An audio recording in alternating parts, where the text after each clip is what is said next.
성경 말씀 봅니다. 누가복음 1장 34절부터 38절 말씀까지입니다. 여러분이 살면서 아마 밖에서 밤을 새워본 적이 있습니까? 밖에서 밤을 새우다 보면은 저는 고등학교 졸업하고 아마 전도사 시절인 것 같습니다. 그때에 저수지에 가서 밤 낚시를 하면서 그 밤을 새워봤는데, 그때에 밤 낚시 할 때는 그 랜턴이든 모닥불이든 기름을 태우는 등 여러 가지의 방법으로 주변을 밝히게 되어집니다. 그런데 밤을 지새우고 나면은 새벽이 되면은 몸이 천근만근 이슬을 맞아서 천근만근 되어질 그러한 때가 되어지는 그때에 어둠이 지나가고 이제 서서히 밝아지는 때가 있습니다. 그러면은 이제 지금까지 내 주변을 밝혀주던 랜턴도 등불도 모든 것을 다 이제는 정리를 하게 되어집니다. 왜냐? 이제는 진정한 빛이 오리라는 것을, 온통 사방을 밝혀주는 그 빛이 오리라는 것을 알기 때문입니다. 여러분, 이 누가복음을 이제 1장부터 또 시작하는데, 이제 누가복음 1장을 보면서 뭘 생각해야 되느냐면은, 제가 방금 말했다시피 캄캄한 어둠이 이제 지나가고 새벽 여명이 밝아오는 그 시점을 생각해야 됩니다. 이제 랜턴도 등불도 모든 것 이제 주변에서 다 정리를 하고 이제 진정한 빛이 오리라는 것을 생각하면서 기다리고 있는 것입니다. 누가복음 1장이 바로 그런 상황이거든요. 제가 이렇게 이 상황을 이렇게 표현을 해보지만은 제가 어떻게 표현해야 될지 말 주변이 좀 없어서 항상 제가 너무 아쉽다 그렇게 생각을 해봅니다. 그러나 여러분들이 또 하나님 은혜로 잘 듣고 이해를 해주시면 좋겠습니다. 자, 한번 볼게요. 성경이 창세기서부터 있잖아요. 그 구약 성경의 마지막이 말라기입니다. 창세기에서부터 말라기까지 쭉 내려오면서 캄캄한 어둠인데, 예수님이 오심부터 시작되어지는 신약 성경에 이르기 전 약 400여 년간의 시간 동안 선지자도 없어요. 하나님의 말씀을 전하는 자도 없어요. 그러니까 새벽이 오기 전에, 즉 여명이 동트기 전에, 새벽 여명이 오기 전에 그때가 가장 캄캄하다고 하잖아요.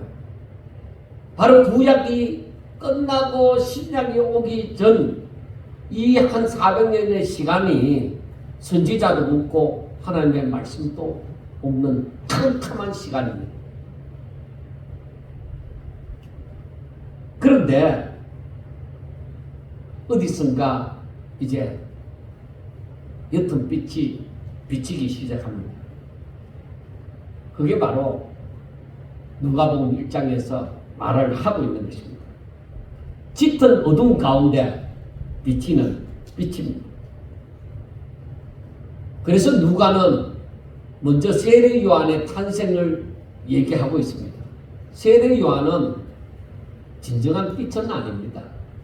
세상을 밝혀주는 빛이 아닙니다. 단지 빛이 오리라는 것을 알리는 자입니다. 그리고 빛이 오는 길을 예비하는 자입니다. 그러므로 세례 요한이 등장했다는 것은, 세례 요한의 출생을 알린다는 것은 얼마 있지 않으면 메시아가 오리라는 것입니다. 구약성경 마지막에 그 말라기서에 보면은 4장 5절에 이런 말씀을 합니다. 보라, 여호와의 크고 두려운 날이 이르기 전에 내가 선지자 엘리야를 너희에게 보내리니 하고 말씀을 합니다. 그리고 누가복음 1장 그 오늘 읽었던 그 1장 17절에 보면은 그가 또 엘리야의 심령과 능력으로 주 앞에 먼저 와서 아버지의 마음을 자식에게 거스르는 자를 의인의 슬기에 돌아오게 하여 주를 위하여 세운 백성을 준비하리라. 그러니까 세례 요한의 출생에 대해서 얘기를 하고 있습니다. 메시아가 오기 전에 이렇게 세례 요한이 오리라는 것을 말씀을 합니다. 그래서 예수님께서 나중에 세례 요한을 가리켜서 제자들에게 얘기합니다. 오리라고 말한 그 엘리야가 바로 이 사람이다. 세례 요한이 바로 그 사람이다 하고 말씀을 합니다. 그리고 마태복음 17장 12절에서 13절에 보면은 먼저 제자들이 예수님 어찌하여 서기관들이 엘리야가 먼저 오리라고 말씀을 하지 않았습니까? 그렇게 묻습니다. 왜냐하면 예수님이 내가 메시아다, 내가 오리라고 하는 그분이다 이렇게 말씀하니까 아니 메시아가 오기 전에 엘리야가 먼저 오는 것이 맞잖아요. 그렇게 얘기하니까 예수님께서 하시는 말씀이 내가 너희에게 말하노니 엘리야가 이미 왔으되 사람들이 알지 못하고 임의로 대화하였도다. 인자도 이와 같이 그들에게 고난을 받으리라 하시니 그제서야 제자들이 예수께서 말씀하신 것이 세례 요한인 줄을 깨달으리라 하고 말씀을 합니다. 그러니까 예수님께서 제자들에게 얘기하는 구약 성경에서 그 메시아가 오기 전에 엘리야가 먼저 온다고 얘기했지. 그래 엘리야가 오긴 왔는데 사람들이 눈 어두워 이 엘리야를 알아보지 못했다는 거예요. 그 엘리야가 바로 세례 요한이다. 그렇게 예수님께서 말씀하여 주신 것입니다. 그러므로 세례 요한의 출생은 메시아가 온다는 것을 말해주는 거잖아요. 곧 있으면 메시아가 온다는 것을 말씀해 주는 것이니까 이게 왜 그리 중요하냐. 유대인들은 구약 성경에서 보면은 유대인들은 항상 메시아가 오는 것을 기다렸단 말이에요. 왜? 메시아가 오면은 모든 것이 회복되어진다. 그렇게 믿고 기다렸던 것입니다. 그렇기 때문에 세례 요한의 출생, 구약 성경에서는 메시아가 오기 전에 엘리야가 온다, 엘리야와 같은 심령을 가진 자가 온다 했는데 그러니까 지금 누가복음에서 세례 요한의 출생에 대해서 알리는 것은 곧 있으면 메시아가 오신다는 것을 알리는 것과 같습니다. 그래서 이사야서나 말라기서에 보면은 이 세례 요한에 대해서 말하기를 뭐라고 얘기하느냐? 주의 길을 예비하는 자, 즉 메시아의 오심을 예비하는 자. 그 다음에 강야에서 외치는 자의 소리라 그렇게 말씀을 했습니다. 자, 그러면 세례 요한의 출생은 세례 요한이 빛이 아니잖아요. 사람들에게 진정 온 세상을 밝히는 빛이 아니다 이 말이에요. 그래서 세례 요한의 출생은 빛이신 예수님의 오시는 길을 예비하는 자, 그 길을 닦는 자다. 그렇게 말씀을 합니다. 그래서 이제 세례 요한의 출생에 대해서 누가가 이걸 기록을 하면서 얘기를 합니다. 새벽 여명이 사람들이 잘 깨닫지 못할 정도로 서서히 새벽에 이 빛이 오기 전에 그 날이 밝아질 때 갑자기 쑥 밝아지듯이 그걸 사람들이 느끼기는 느끼는데 잘 깨닫지를 못하잖아요. 그 떠들썩하지 아니하고 조용히 싹 밝아지잖아요. 그와 같은 거예요. 그래서 세례 요한의 출생이 떠들썩하게 막 알려지는 게 아니에요. 세례 요한의 아버지 제사장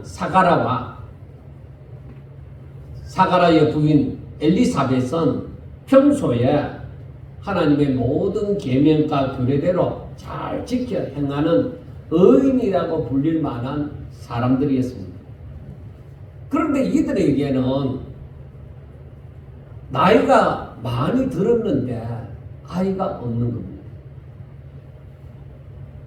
창세기 1장에서부터 하나님께서 사람들에게 명하신 것이 뭐예요? 생육하고 번성하라는 것이죠.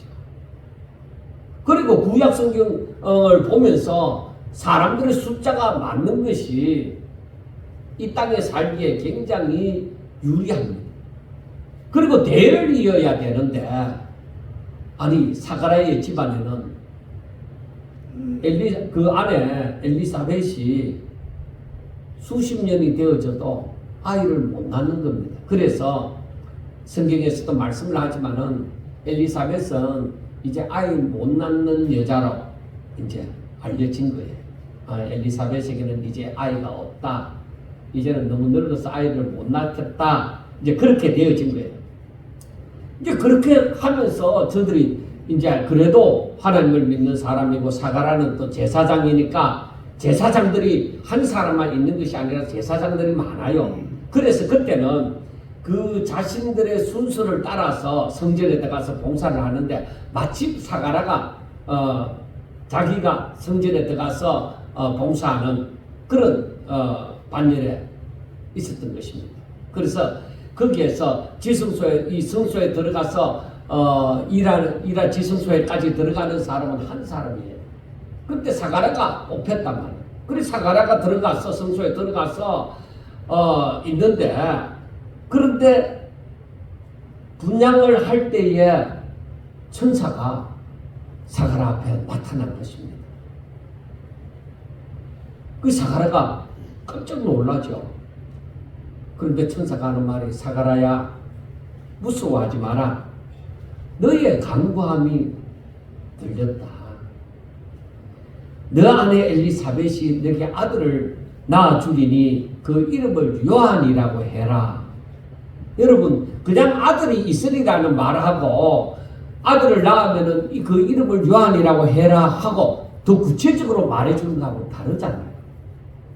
그러니까 너 아내가 이제 아들을 낳을 것이고 이제 그 이름을 요한이라고 해라 하고 말해주면서 그 아들은 태어나서 이러이러한 일을 하리라 하고 요한의 사명에 대해서도 말을 해주었습니다.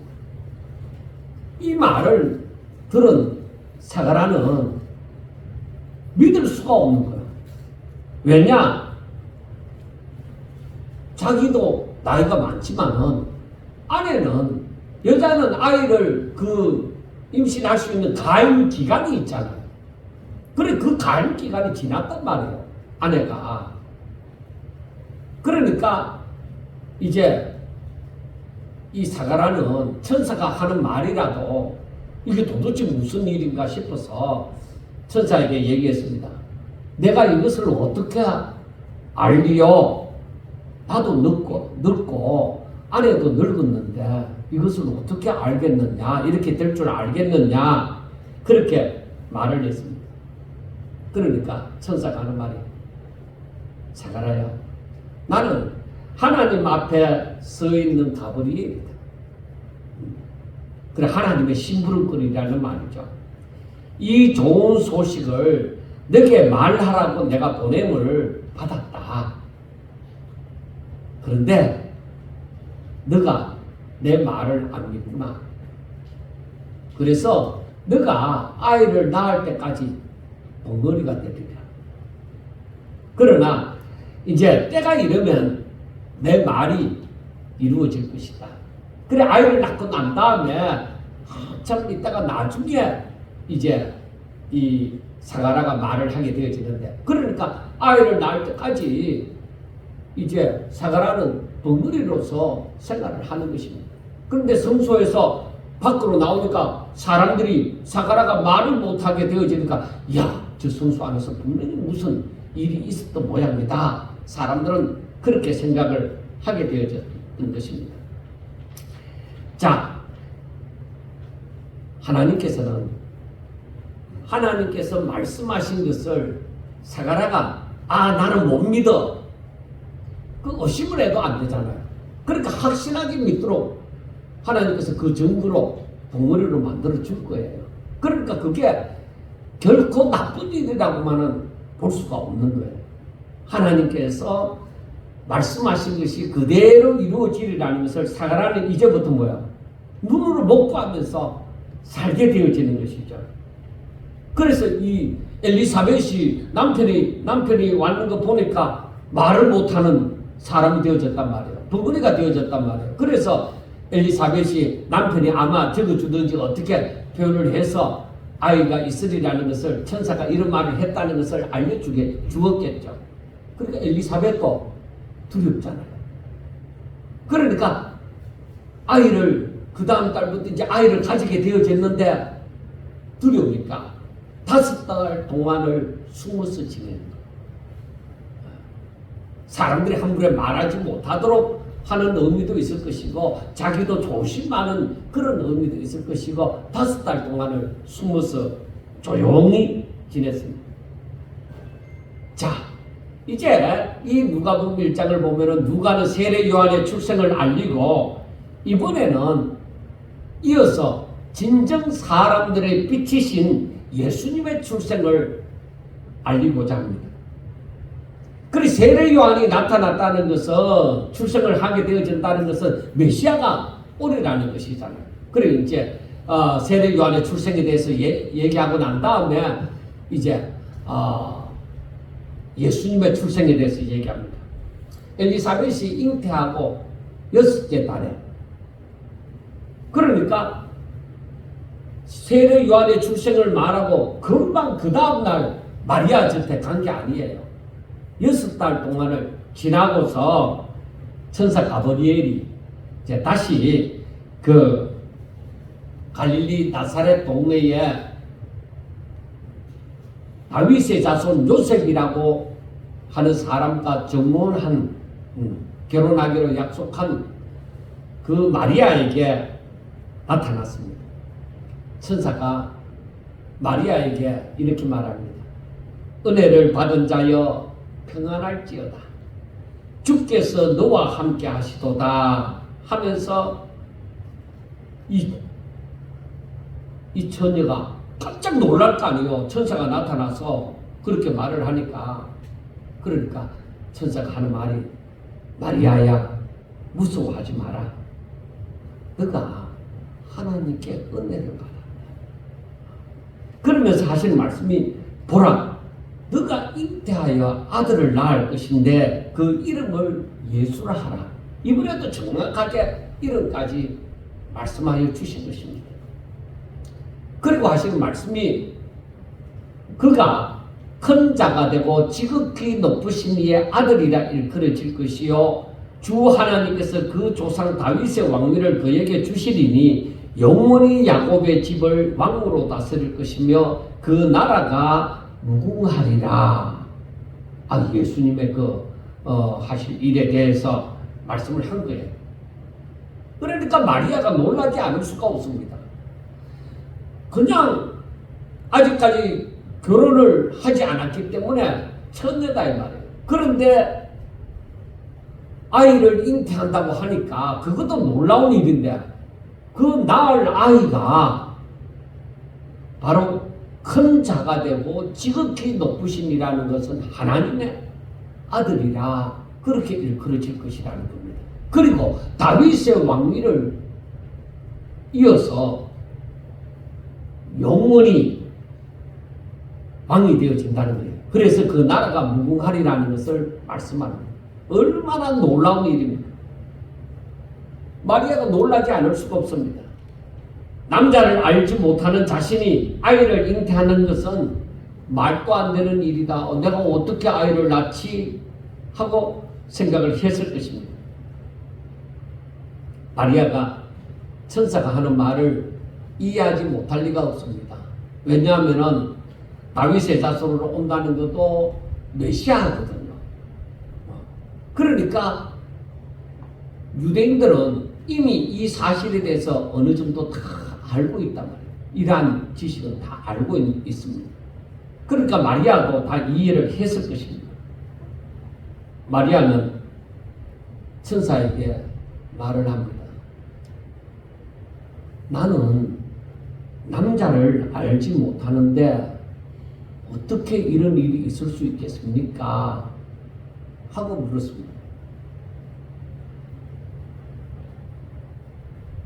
그때 천사는 하는 말이, 성령이 너에게 임하고 지극히 높으신 이에 즉 하나님의 능력이 너를 덮으시리니 이름으로 나실 바 거룩한 이는 하나님의 아들이라 일컬어지리라. 그러니까 너가 남자를 알아서 낳는 것이 아니라 성령으로 하나님의 능력으로 아이를 낳는다는 것이죠. 그러니까 너가 남자를 알지 못한다고 아무 염려할 거 없다고 천사는 그렇게 말을 해주는 것입니다. 그래서 천사는 하나님의 능력에 대해서 이 마리아에게 얘기합니다. 마리아야, 너 친족 엘리사벳이 있지. 그가 늙어서 아이를 못 낳는다 했지만은 지금 아이를 뵌 지 6달이나 되었다. 그렇게 얘기를 했습니다. 그 마리아는 이 말을 듣고 뭐라고 했느냐? 주의 여종이오니 말씀대로 내게 이루어지이다 한 거예요. 그래서 제가 이 말씀을 곰곰이 생각해 봤어요. 그 상황을 가만히 생각해 보니까 정말 주의 여종이오니 말씀대로 내게 이루어지이다 하는 이 말이 내가 하나님을 향한 그만한 믿음이 없으면 이 고백이 안 되는 거예요. 벌벌벌벌 떨리기만 하지. 이 말이 쉽게 나올 것 같지가 않습니다.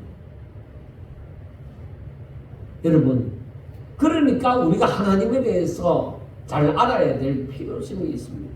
그냥 교회만 다니는 것이 아니라 내가 믿는 하나님에 대해서 잘 알아야만 마리아와 같은 그런 은혜에 내가 응답을 할 수가 있는 것이죠. 여러분, 하나님의 때에 하나님께서 하나님의 계획을 성취하시기 위하여 하나님의 방법대로 하나님께서 택하신 사람을 통하여 일을 하십니다. 그런데 하나님의 일하는 방식은 사람들이 생각하는 것과는 다릅니다. 오히려 사람들이 전혀 상상도 못하는 방법을 통하여서 일을 하십니다. 성경에 그러한 부분이 너무너무 많습니다. 아니 모든 부분이 우리 사람들의 생각을 뛰어넘어 하나님께서 하나님의 방법대로 하나님의 때에 일을 하신다는 것을 말을 하고 있습니다. 자, 믿음의 조상 아브라함과 같은 경우도 한번 보세요. 그는 나이가 100세나 되었습니다. 그런데 또 사람은 아이를 낳을 수, 엘리사벳과 같이 아이를 낳을 수 있는 몸이 아닙니다. 오히려 엘리사벳보다 나이가 더 많이 들었을 것입니다. 그런데 하나님께서는 그 아브라함과 사라에게 찾아와서 몇 년 이맘때에 그 아내에게 아들이 있으리라. 그렇게 말씀을 한 거예요. 그런데 우리가 생각해야 될 것은 그 일을 한 15년 전에도 말을 했단 말이에요. 그런데 여러분 15년이라는 세월이 지나고 보면 눈 깜짝할 사이라고 말을 하는지 모르지만은 아이를 기다리는 입장에서 아이 없는 집에 아이를 기다리는 입장에서는 15년이라는 세월이 이제는 안 되는 모양이다. 이렇게 포기할 수 있는 세월이라고 생각이 되어집니다. 그런데 10수년이 지나서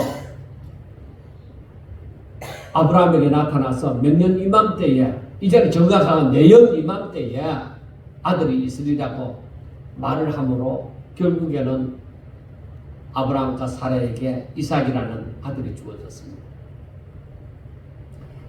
자, 모세를 통하여서도 하나님께서 역사하시는데 모세는 나이가 80세가 되어졌는데 그런데 세상에 대한 모든 욕구와 모든 것을 포기한 입장인데 그런데 하나님께서 모세에게 찾아와서 모세야 너가 내 백성을 이끌고 내가 그들의 조상들에게 약속한 그 가나안 땅으로 인도하여 가라.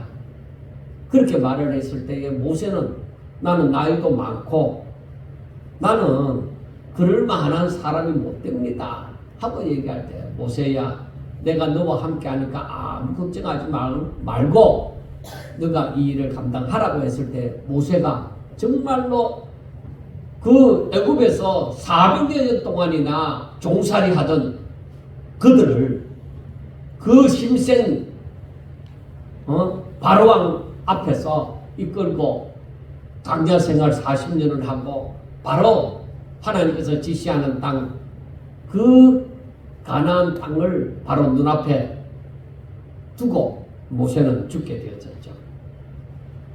그리고 다윗도 마찬가지예요. 다윗도 이새의 말째 아들인데, 보통 우리나라에도 그렇지만 옛날에도 마찬가지입니다. 이 유대 나라도 마찬가지입니다.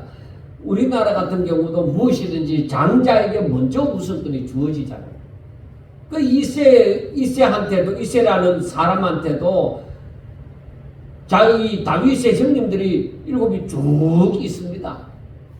그런데 다윗은 말째 아들인데, 막내인데, 하나님께서는 이 다윗의 형님들을 다 제쳐두고 하나님께서는 다윗을 택하여 왕이 되게 하시는 것입니다.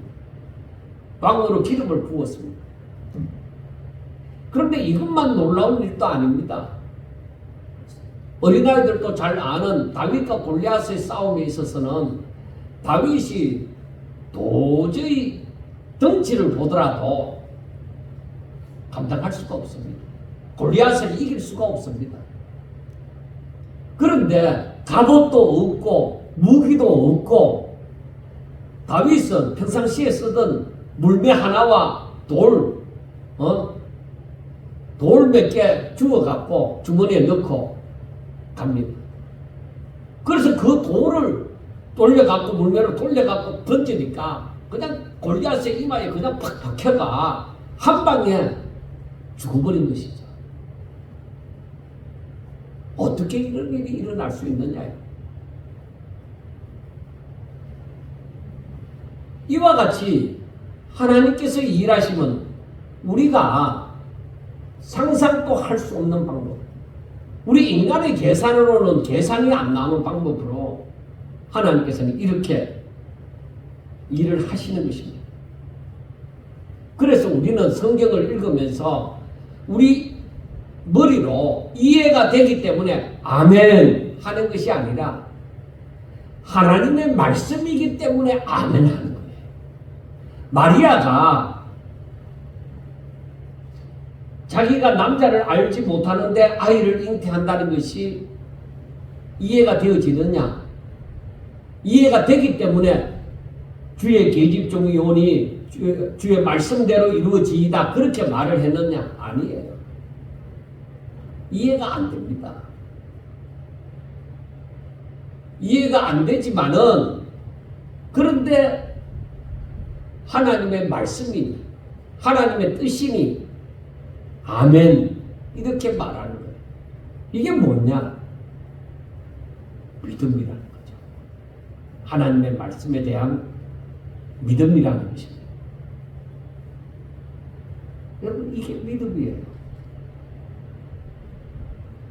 이렇게 하면 할 수 있어, 믿어라, 이게 아니에요.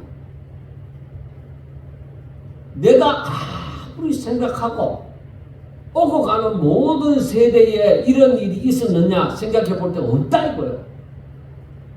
그런데 하나님의 말씀이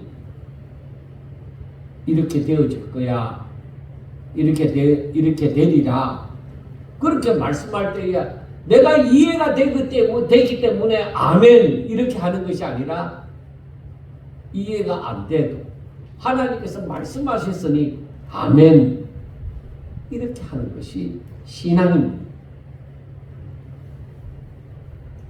진정 하나님을 믿는 사람이라면 이렇게 순종이 되어야만 하는 것입니다.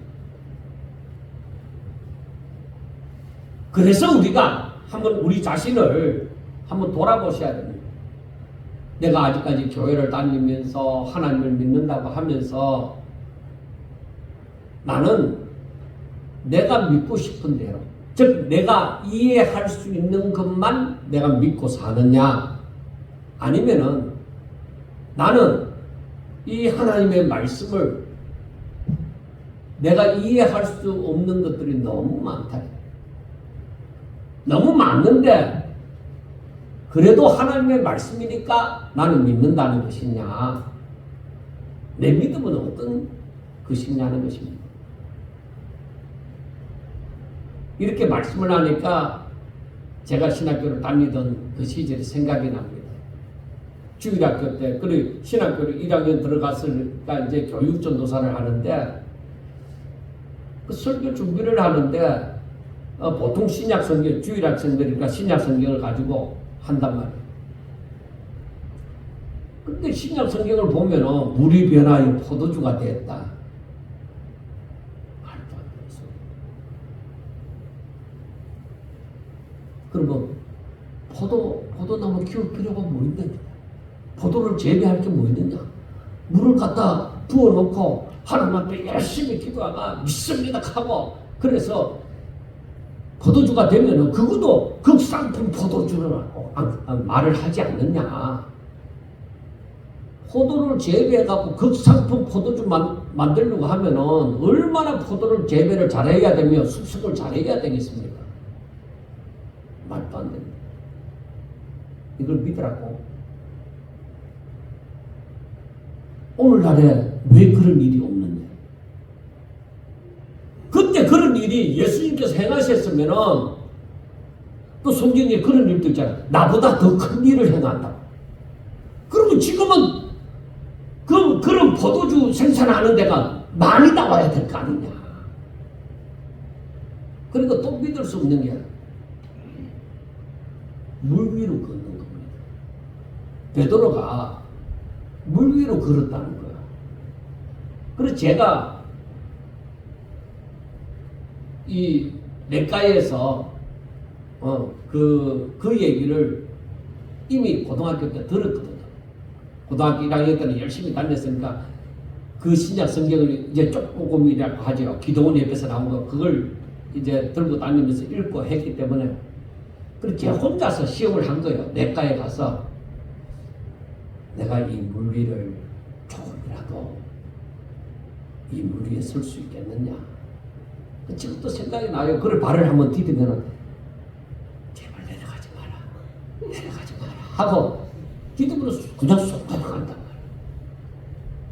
제가 얼마나 실망이 되는지, 아니면은 제가 그때는 위로 삼아, 그때는 고등학생 때니까 위로 삼아서 내가 믿음이 없어서 그럴 거야. 그때 목사님들 가운데 이런 사람이 있을까? 그런 생각을 했는데 신학교 들어와서 그런 사람이 없다는 것을 제가 이 말씀을 읽으면서 그때는 확실하게 알았죠. 그래서 주일학교 설교를 하려고 하는데 내가 안 믿어지는데 예수님이 말씀하시니 물이 변하여 포도주 됐네. 나 이거 못하겠다.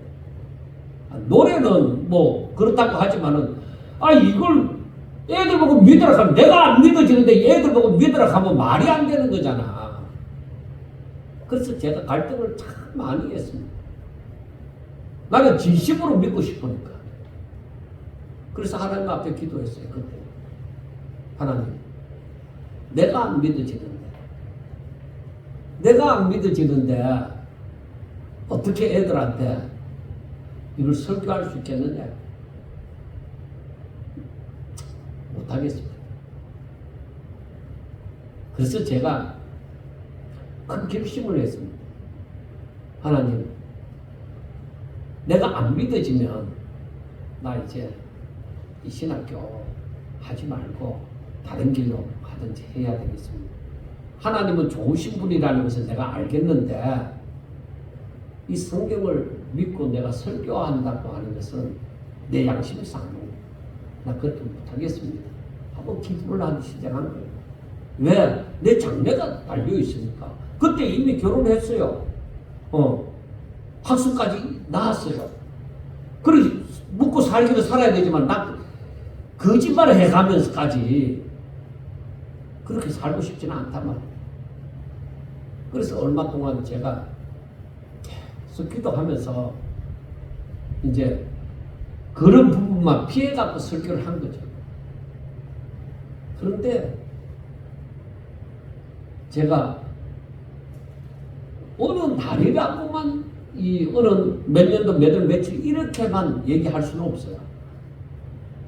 어느 때부터인가 내 속에 이게 믿어지는 거야. 뭐 때문에 믿어지지? 내가 이걸 부인하고 싶지 않는 거야.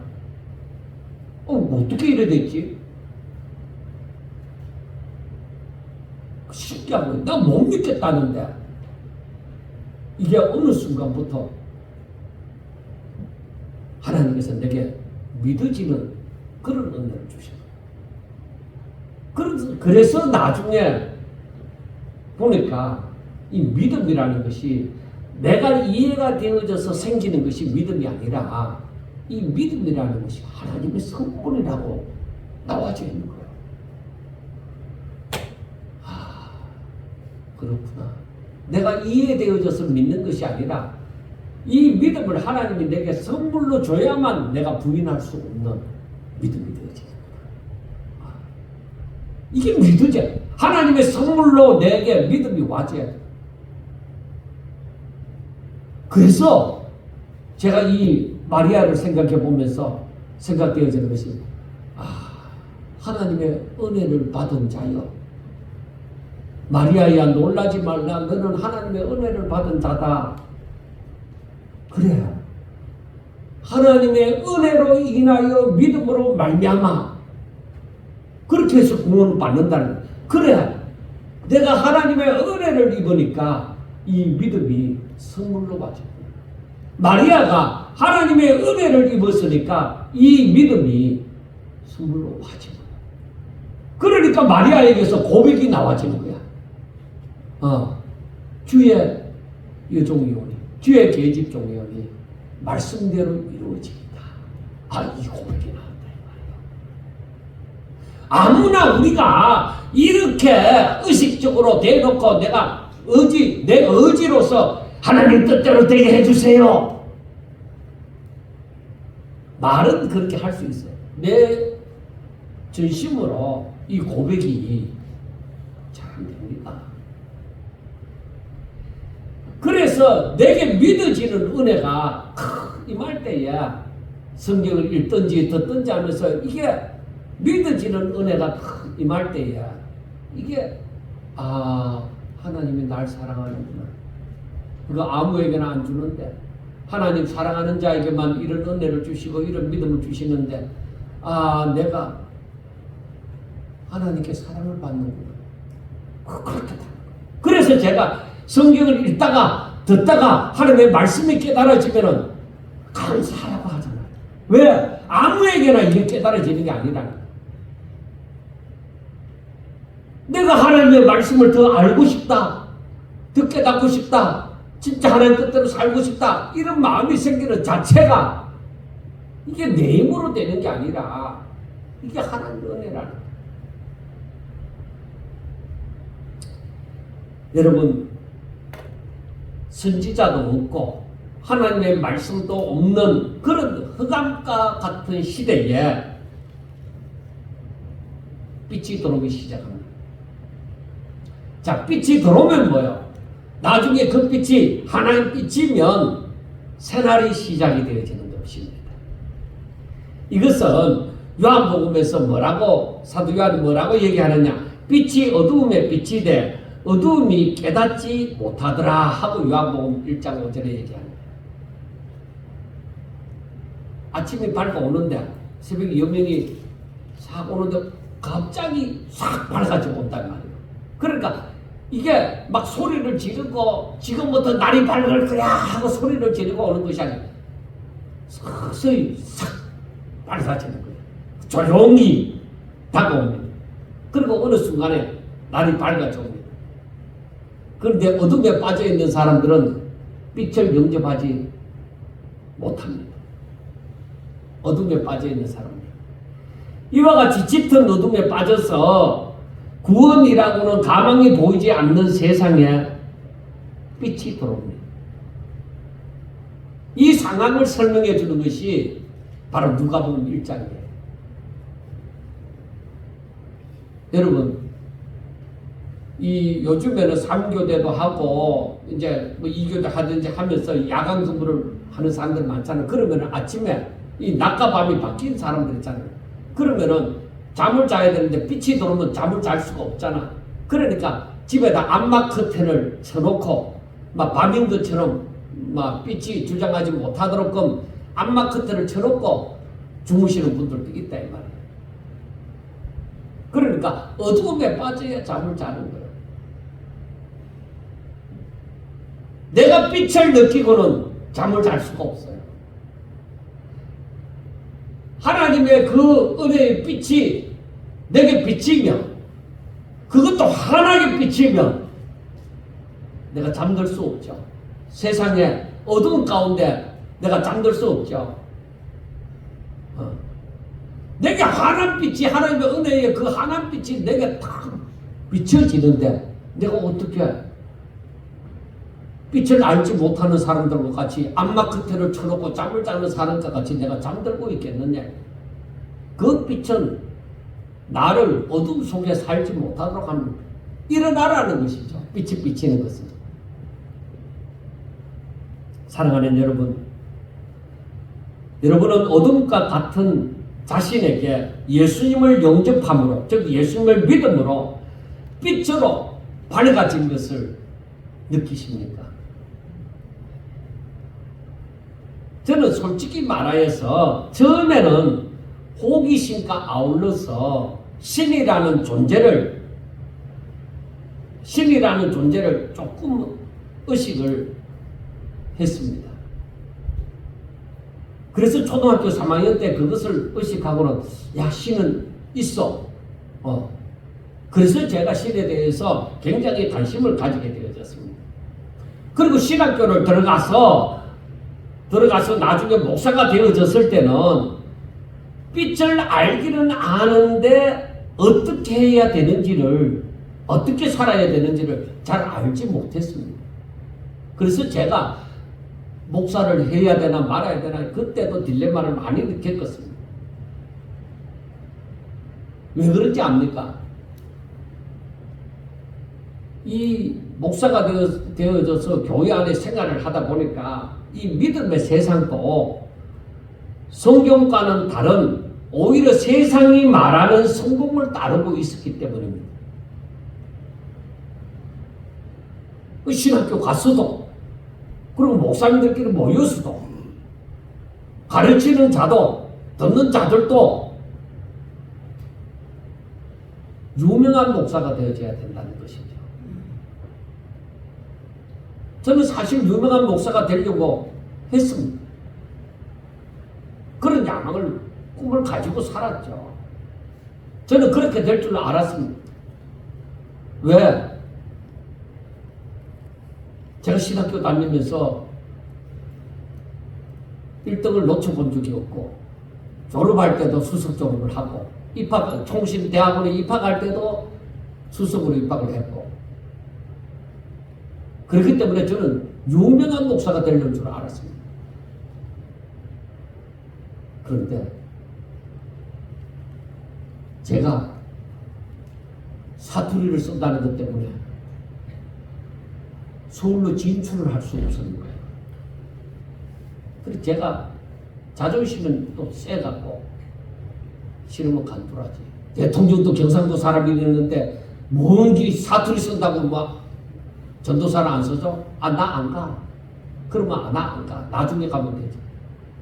그래 더러운 자존심 때문에 서울로 못 간 거예요. 서울에 가서 전도사 생활도 못 해본 거예요. 그래서 대전 이상을 가본 적이 없습니다.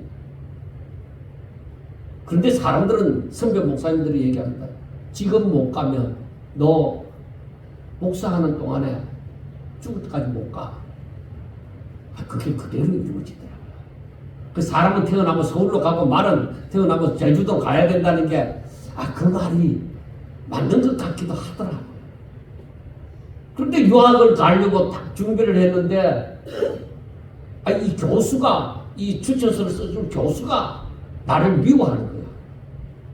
학교 다니면서 자기가 만든 책에 그 잘못된 거를 막 몇 군데나 지적을 하니까 나를 미워해갖고 저 사람이 나를 추천서를 안 써줄 거야. 이렇게 해서 돈까지 다 마련했다가 유학을 또 포기해버린 거예요. 그 알량한 자존심 때문에. 제가 자존심이 없었으면 또 유학까지 갔다 왔을지도 모르죠. 그런데 제가 뭘 느꼈느냐면 제 자신도 그 중에 한 사람이지만은 목사님들 세계에서도 유명한 자, 알아주는 자, 그게 성공한 목사라는 것이죠.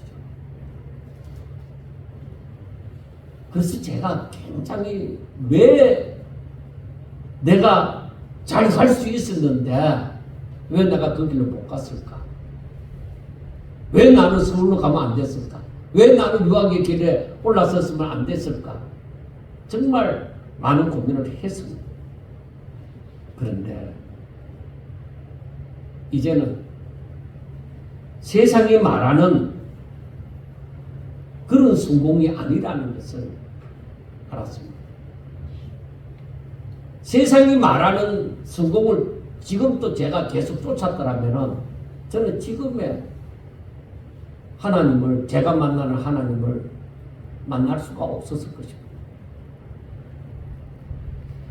그래서 하나님께서 저에게 세상이 말하는 그런 성공을 할 수 있는 길을 안 열어주신 것에 대해서 제가 감사를 드리는 겁니다.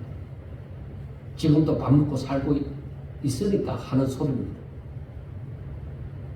아마 제가 굶고 지내고 있다고 하면 이 말이 안 나설 수도 있을지 모르겠지만은 아마 하나님의 은혜가 있다면 그때도 제가 이 말을 할 거예요. 하나님께서 세상이 말하는 그 성공의 길로 나를 인도해 주시지 않은 것에 대해서 저는 정말로 감사를 드립니다. 왜? 내가 그때의 사람들이 옆에 주변에서 바라봐주는 그 사람들의 그 기대처럼 내가 정말 1등 목사가 되어지고 실력 있는 목사가 되어지고 했더라면 저는 교만했을 것입니다. 저는 분명히 교만했을 것입니다. 왜?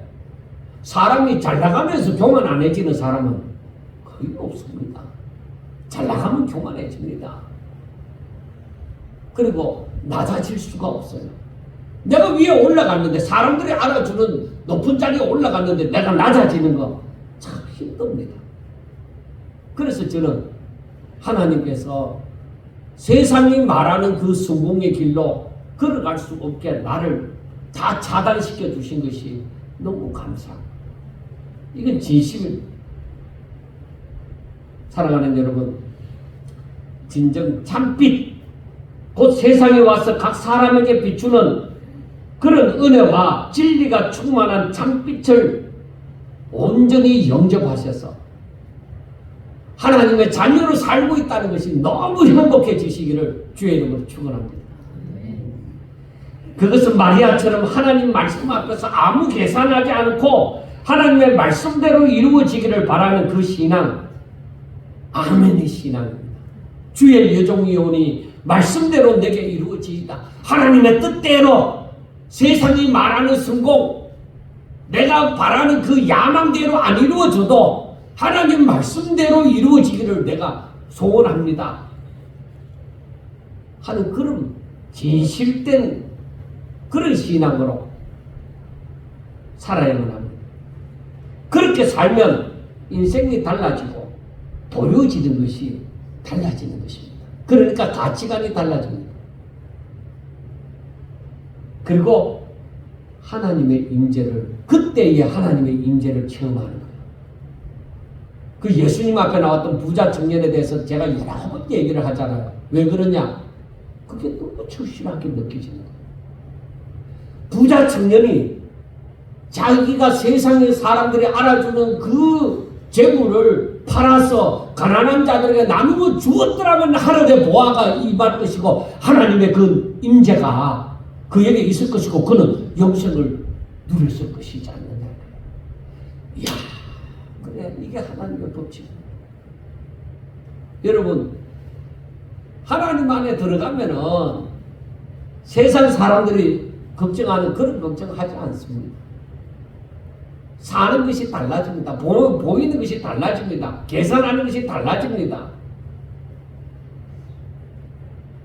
저와 여러분들에게 정말 어두운 가운데 비치는 참빛처럼 말미암아 오직 하나님의 뜻으로, 오직 하나님의 말씀으로 이루어지는 저와 여러분들의 삶이 되어져서 세상 사람들이 누릴 수 없는 정말 하나님의 은혜가 내게 임하고 선물인 그 믿음이 내게 있어서 진정 하나님으로 말미암아 기뻐하고 즐거워하는 내 어두운 마음이 다 떠나가고 참빛이 내게 비추어서 항상 소망이 넘치는 그러한 삶을 살아갈 수 있기를 주의 이름으로 축원합니다.